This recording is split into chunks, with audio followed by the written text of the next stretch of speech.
wanted to conclude my description of the ethnobotanical research that underlies all the EPIC products with a little bit of discussion about why it's been such a great project for me and my family, and why I think the EPIC products have emerged as a real important component of the Nu Skin culture.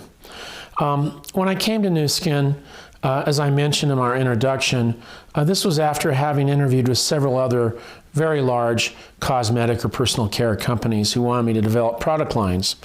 They were very kind to me, they were very great, but good laboratories. But when it came down to if they could return funds to help children, to help indigenous people, the answer was always no. When I met with Steve Lund and Blake Roney, they said, well, of course, that's why we have a company.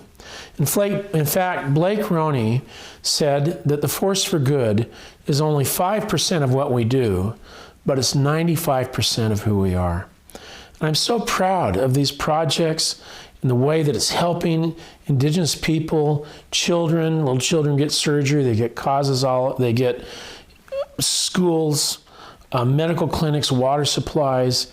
It's really great to have a product that continues to return good things to the world.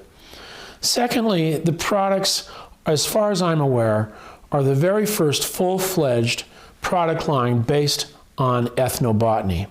Now, there's a lot of products out there, a lot of companies that produce products that have plants. And you can go to a lot of different places and buy plant products.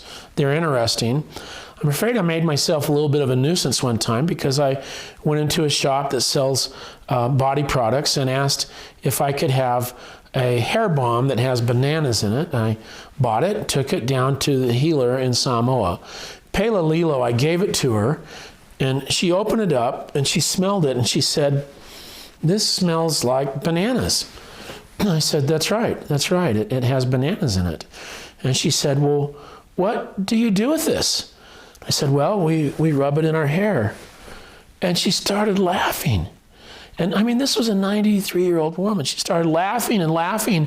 I was afraid she was going to fall over. Some of the children and grandchildren came running in saying, what's wrong? And Pela, laughing, said, these Palangi, these white people put bananas in their hair.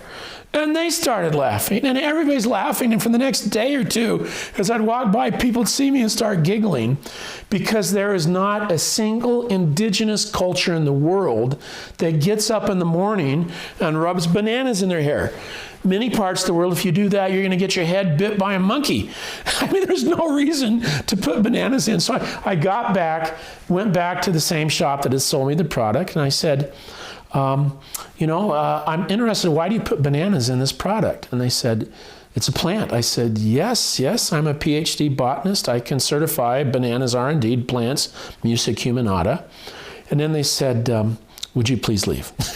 So the big difference between EPIC and other products that have plants is EPIC only uses plants that have been used by indigenous people for centuries. Indigenous people are smart. They've surveyed their rainforests or their desert or their Arctic habitats. They figured out what plants work, what plants help protect their skin, make their hair beautiful, what plants improve their lives. We take that knowledge and we combine it with cutting-edge science and come up with the EPIC line. I mean, there's some of the products in the EPIC line, like Avapui Moni, which I'm so proud of. That's about as close as you can get to coming with me in my Jeep, going into the rainforest, going to the waterfall, cutting the Avapui plant, the Zingia brazarum, squeezing on your head.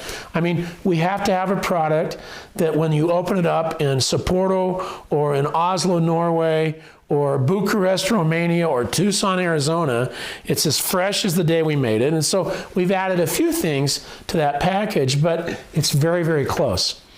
Another one that really, to me, encapsulates the whole company is Baobab Body Butter.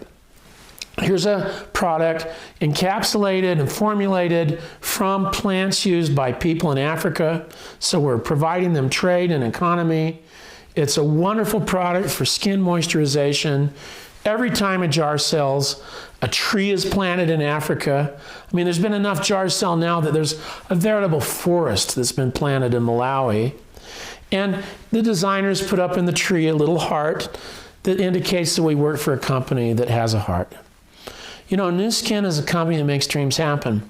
When Barbara and I built, and with our friends, that first school in Falealupo on Savaii Island in Samoa, it was such a thrill to see the little children finally have a good school, and their teachers were there. It was such a thrill for us to see that the rainforest had been protected, the loggers had been sent away. In fact, after we did the covenant that the people signed to protect the forest, we stopped our van in the rainforest and sang happy birthday to it.